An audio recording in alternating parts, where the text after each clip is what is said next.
네, 오늘의 역사 시간입니다. 오늘 7월 9일, 역사 속 오늘에는 과연 어떤 일들이 있었을지 저희가 준비한 자료들을 보면서 한번 깊이 들어가 보죠.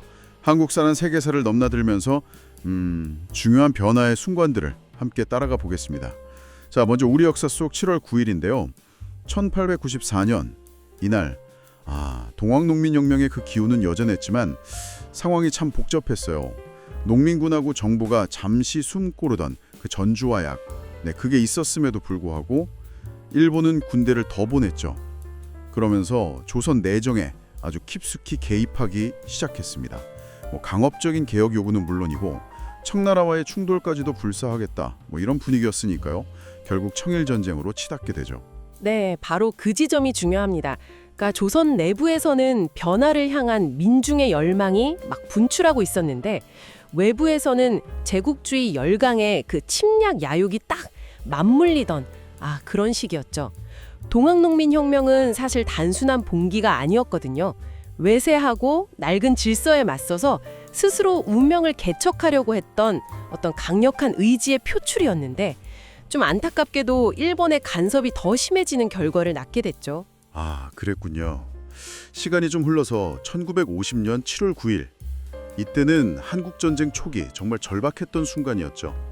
북한군 공세에 계속 밀려서 후퇴를 거듭하던 국군과 유엔군이 그 대전 부근에서 어떻게든 방어선을 구축하려고 정말 안간힘을 쓰댈 때였어요. 바로 직전에 평택이랑 안성에서도 밀려났으니까 그야말로 바람 앞에 등불? 그런 상황 아니었을까요? 그리고 바로 이틀 전에는 유엔군 사령부가 급하게 창설되기도 했고요. 그렇죠. 전쟁 초기에 그 압도적인 열세 속에서도 포기하지 않고 어떻게든 전선을 유지하려고 했던 필사적인 노력이 엿보이는 대목입니다. 결과적으로 보면 대전 방어선은 결국 무너지긴 했지만요. 이 과정에서 저항하고 시간을 번 것이 이후에 낙동강 방어선 구축이나 또 인천 상륙작전 같은 반격의 기틀을 마련하는 데 아주 중요한 역할을 했습니다. 냉전이라는 그 거대한 국제 질서 속에서 한반도가 겪어야 했던 시련을 참 압축적으로 보여주는 거죠. 그리고 이제 비교적 가까운 과거인데요. 1987년 7월 9일입니다. 이때는 6월 민주항쟁의 열기가 정말 뜨거웠고 며칠 전 세상을 떠난 이한열 열사를 기리는 대규모 추모 집회가 전국적으로 열린 날이었죠. 정부가 민심을 좀 달래려고 6.29 선언, 그러니까 대통령 직선제 개헌 약속 같은 걸 발표했지만 시민들은 거기서 멈추지 않았어요. 완전한 민주화를 향한 목소리를 계속 높였습니다. 네, 맞아요. 그 이한열 열사의 안타까운 죽음이 오히려 민주화 운동의 동력을 더 강하게 만든 측면이 있습니다. 시민들은 그 6.29 선언이라는 어떤 정치적 타협안에 만족하지 않고 정말 진정한 민주주의 제도의 정착을 요구하면서 거리로 나섰던 거죠. 이 열기하고 단결이 결국 한국 민주주의를 한 단계 더 발전시키는 결정적인 분기점이 되었다고 볼 수 있습니다. 실품이 어떻게 보면 거대한 변화의 에너지로 승화될 수 있다는 걸 보여주는 그런 사례 같아요. 이 부분에는 시야를 좀 넓혀서요. 같은 날 세계사에서는 어떤 일들이 있었는지 한번 볼까요? 이것도 정말 흥미로운 사건들이 많습니다. 시간을 저 멀리 거슬러 올라가서 1357년 신성 로마 제국의 황제 카를 4세가 프라하의 그 유명한 카를교, 다들 아시죠? 그 건설의 첫 삽을 뜬 날이라고 합니다. 와, 지금도 프라하의 상징인데 그 역사가 이렇게나 오래되었군요. 그렇죠. 그게 단순히 다리 하나 놓는 걸 넘어서 중세 유럽의 어떤 문화적 역량, 또 교역의 중요성, 그리고 통치자의 비전까지 보여주는 상징적인 사업이었죠. 수백 년 뒤에도 도시의 중심이자 예술적인 걸작으로 사랑받을 그런 건축물을 계획했다는 것 자체가 참 대단합니다.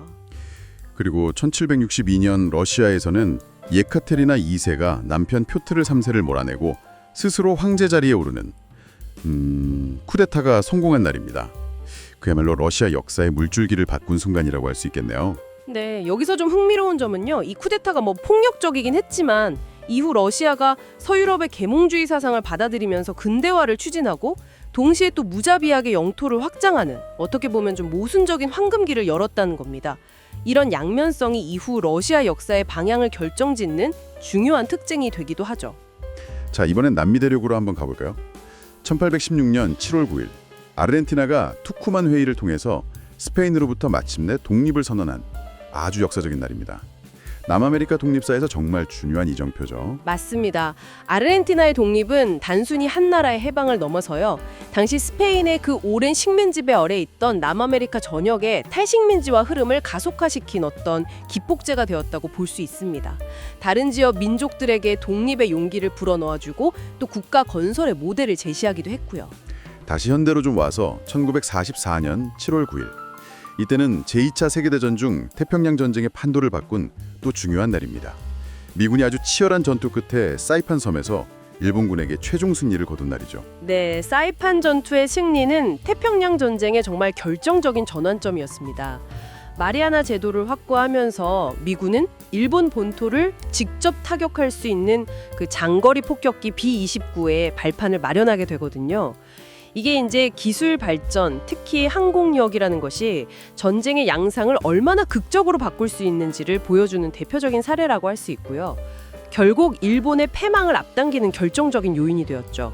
와, 정말 7월 9일 하루에만 해도 우리 역사 속 동학농민혁명에서 한국전쟁 민주화 운동으로 이어지는 그 굵직한 흐름들하고 함께 또 세계사적으로는 프라하의 다리 건설, 러시아 여제의 등극, 아르헨티나의 독립, 태평양 전쟁의 전환점까지 정말 혁명, 전쟁, 독립, 건설, 민주화, 인류 역사의 다양한 얼굴들이 다 담겨 있는 것 같습니다. 이렇게 서로 다른 시공간에서 벌어진 사건들인데 혹시 이걸 관통하는 어떤 공통된 맥락 같은 게 있을까요? 특정 날짜에 묶인 사건들이긴 하지만 좀 자세히 들여다보면 결국 권력의 향방이 바뀌고 기존 질서에 대한 저항이 일어나고 또 새로운 국가나 공동체가 탄생하기도 하고요.